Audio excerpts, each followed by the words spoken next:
रिश्तों की हदें। एक दिन बाद स्नेहा की शादी थी। शादी के लिए सभी रिश्तेदार स्नेहा के घर में आए हुए थे। पूरा घर रिश्तेदारों से खचाखच भरा हुआ था, लेकिन स्नेहा को बार बार अपनी नई चाची की याद आ रही थी।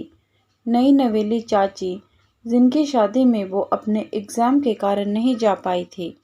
माँ ने स्नेहा को बताया था शाम को चाची आने वाली है। स्नेहा ने अपनी माँ से चाची के बारे में बहुत कुछ सुन रखा था। माँ ने स्नेहा को बताया था कि चाची एक गरीब घर की लड़की है, लेकिन देखने में और बात करने में बहुत अच्छी हैं। जब से शादी करके आई हैं, तब से पूरे घर का काम बहुत ही अच्छे से संभाल रखा है। शाम हुई, स्नेहा की चाची आ पहुंची। स्नेहा ने जैसा सुना था बिल्कुल वैसा ही पाया। सुंदरता के साथ साथ बातों से लगता था कि चाची के मुंह से शहद टपक रहा हो। नेहा की चाची तो आई, पर चाचा जी नहीं आए। चाचा जी मुंबई में काम करते हैं और चाची गांव में नेहा की दादी और सबसे छोटे चाचा के साथ रहती हैं। स्नेहा के सबसे छोटे चाचा की अभी तक शादी नहीं हुई है और स्नेहा के दादाजी का कुछ सालों पहले देहांत हो चुका है। स्नेहा ने चाची से बहुत सारी बातें की। रात को संगीत की रस्म थी। बहुत भीड़ भाड़ हो रखी थी। रिश्तेदारों के साथ साथ स्नेहा के शहर में रहने वाले जान पहचान के लोग भी आए हुए थे। इतनी भीड़ में भी स्नेहा का ध्यान अपने चाची पर रुक रुक कर चला ही जाता। स्नेहा की चाची ने संगीत की रस्म के लिए गुलाबी रंग का लहंगा पहना हुआ था, जिसमें वह बहुत खूबसूरत लग रही थी। चाची जी दादी से थोड़ी देर के लिए भी दूर नहीं हो रही थी। वह सबके सामने कभी दादी जी को कुर्सी पर बैठाती तो कभी उनके लिए शरबत ले आती।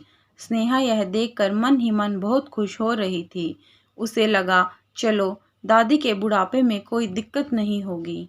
स्नेहा की मम्मी निहारिका ने कई बार स्नेहा की दादी को उनके साथ शहर में आकर रहने के लिए बोला, मगर स्नेहा की दादी को शहर का खान पान रास नहीं आता। उनका मन गांव में ही लगता है। स्नेहा की दादी ने स्नेहा की चाची को भी कई बार चाचा जी के साथ मुंबई जाकर रहने के लिए कहा, मगर चाची उनको छोड़कर जाना नहीं चाहती। इसीलिए वह सबसे छोटे चाचा और दादी के साथ गांव में ही रहती हैं। बस इसीलिए स्नेहा की चाची की सब बहुत इज्जत करते हैं। फिर सब के साथ स्नेहा संगीत की रस्म में व्यस्त हो गई। रात को सब मेहमान इधर उधर सोने चले गए। नेहा को नींद नहीं आ रही थी। वह उठकर पानी पीने के लिए किचन की तरफ चल दी। नेहा की नज़र दादी के कमरे पर गई तो कमरे की लाइट चल रही थी। स्नेहा ने सोचा, चलो दादी के पास हो आती हूँ, कहीं दादी को कोई दिक्कत तो नहीं। स्नेहा जैसे ही दादी के कमरे के पास पहुंची, उसके पैर दरवाजे के पास ही रुक गए। अंदर से उसकी दादी की आवाज़ स्नेहा के कानों में पड़ी। दादी चाची से कुछ कह रही थी। स्नेहा को कुछ समझ नहीं आ रहा था। दादी चाची को कह रही थी, तुमने तो रिश्तों की सारी मर्यादा पार कर दी। तुम्हें बिल्कुल भी शर्म नहीं आती। आ जाने दो बिटवा को मुंबई से, तुम्हारी सारी करतूतें बता दूंगी उसे। तभी स्नेहा के कानों में चाची की जोरदार आवाज पड़ी, बता देना जो बताना है। बताकर क्या कर लोगी? तुम्हारे ही घर का सत्यानाश हो जाएगा, समझी बुढ़िया। और भी ना जाने क्या क्या अपशब्द कह रही थी चाची दादी जी को। स्नेहा को तो अपने कानों पर यकीन ही नहीं हो रहा था। स्नेहा सोच रही थी, क्या यह वही चाची है जो थोड़ी देर पहले सबसे और दादी जी से मुस्कुरा मुस्कुरा कर बातें कर रही थी। थोड़ी देर बाद चाची जी दरवाजा खोलकर बाहर आई। मुझे देखकर वो तो एकदम स्तंभ रह गई और एक मीठी सी आवाज के साथ बोली, कुछ काम है क्या स्नेहा? मैंने कहा, नहीं, बस नींद नहीं आ रही थी चाची जी। मैंने सोचा दादी को देख आऊं, कहीं कोई दिक्कत तो नहीं। मेरे होते हुए माँ जी को कैसी दिक्कत?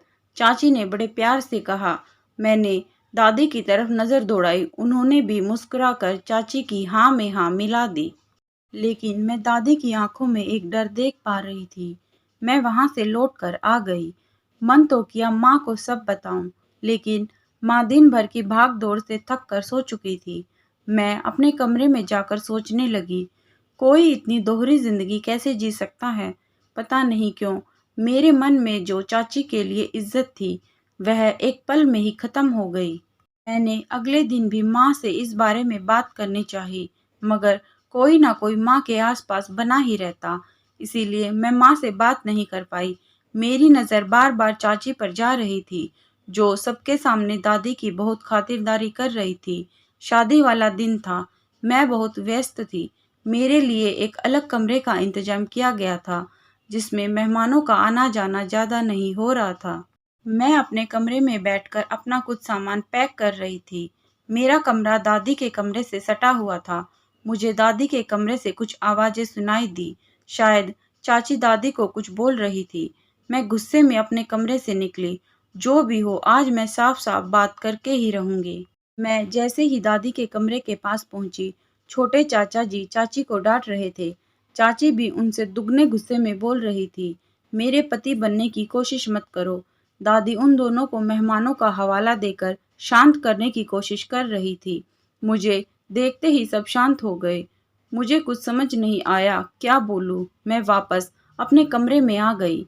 मैंने अपनी माँ को कुछ भी नहीं बताया, क्योंकि माँ मेरी शादी को लेकर पहले ही परेशान और व्यस्त थी। मेरी शादी अच्छे से हो गई। मैं ससुराल पहुंच गई। अपने नए परिवार में उलझकर मेरा ध्यान कभी चाची वाले किस्से पर गया ही नहीं। मेरी शादी को करीब 6 साल बीत गए। एक दिन माँ का फ़ोन आया। उन्होंने चाची का ज़िक्र किया।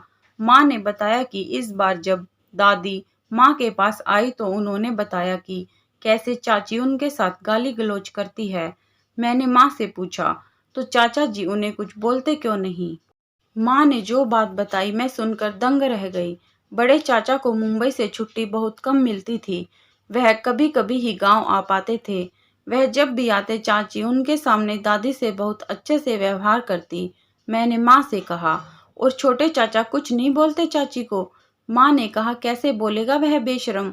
वह तो उसके रूप के जाल में खुद फंस चुका है। मुझे तो एक बार विश्वास ही नहीं हुआ अपने कानों पर कि माँ क्या कह रही है। इंसान अपने शारीरिक सुख के लिए किस हद तक गिर सकता है। एक तरफ अपने भाई की पत्नी, जो कि उनकी भाभी भी लगती है, भाभी माँ समान होती है, उनके साथ गलत संबंध, और साथ ही साथ दूसरी तरफ अपनी माँ के लिए कुछ भी ना बोलना, वो भी केवल शारीरिक सुख के लिए। मेरे मन में चाची और छोटे चाचा के लिए बची कुची इज्जत भी जैसे खत्म हो गई। कुछ साल और निकल गए। एक दिन माँ ने सुबह सुबह फोन करके बताया कि वह गांव जा रही हैं। मैंने कारण पूछा तो बताया कि बड़े चाचा को अपनी पत्नी का सब सच मालूम हो गया है। चाची और छोटे चाचा ने उन्हें और दादी को घर से बाहर निकाल दिया है। दादी की तबीयत भी कुछ ठीक नहीं है, लेकिन वह बड़े चाचा के साथ ही रह रही हैं। बड़े चाचा अभी भी जो कमाते हैं, वह पूरा पैसा चाची को देते हैं, क्योंकि चाची उनके 2 बच्चों की माँ है। चाची ने चाचा को यह कहकर डरा रखा है कि जब भी पैसा मिलना बंद हो गया तो समझो तुम्हारे बच्चे भी खत्म हो गए। तेरी चाची को तो जैसे किसी बात से फर्क ही नहीं पड़ता। यह सब सुनकर तो मेरे मन में चाची के लिए एक ही ख्याल आ रहा था कि कितनी बेशर्म है वो, कितनी बेशर्मी से उन्होंने रिश्तों की हदें पार कर दी। मैं मन ही मन सोचने लगी कि इंसान कितना गिर गया है।